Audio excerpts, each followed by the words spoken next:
αγαπητοί μου φίλοι, σήμερα 1η Τρίτου του 25. Ημέρα Σαββάτο, καλόν τριήμερο, μια και να το δείτε υπόψε το ανέκδοτο. Ένα μεγάλο ευχαριστώ στον όμιλο Eptagon για τη στήριξη του. Επίσης, ένα μεγάλο ευχαριστώ στην εταιρεία 23 Fitness Nutrition που μας παρέχει τα συμπληρώματα διατροφής. Εδώ μπορώ να σας δείξω την πρωτεΐνη του 1 κιλού, τη βρώμη του 1 κιλού σε διάφορες γεύσεις. Μπορούμε να σμίξουμε τη βρώμη μαζί με πρωτεΐνη από ρογάλακτος, whey και να κάνουμε pancakes για όσους ενδιαφέρονται για την διατροφή τους.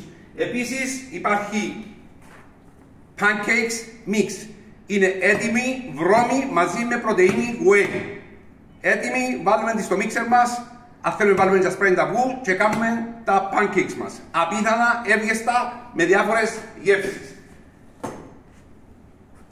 Στην υγεία σας, με καφεδάκι Coffee Corner, Λεωφόρος Αγίου Γεωργίου 95, Λακατάμια και όχι μόνο, σε 30 διαφορετικά σημεία, Παγκύπρια, Λευκοσία, Λεμεσό, Λάρνακα και Πάφο. Και πάμε με το πρώτο μας ανέκδοτο.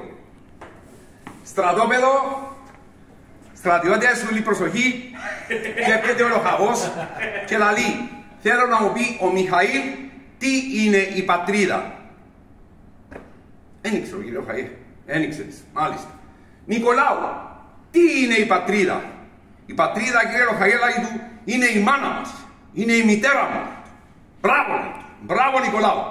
Πόμπο, τι είναι η πατρίδα. Άντε τώρα. Αφού τώρα σου είπε ο Νικολάου, είναι η μάνα του.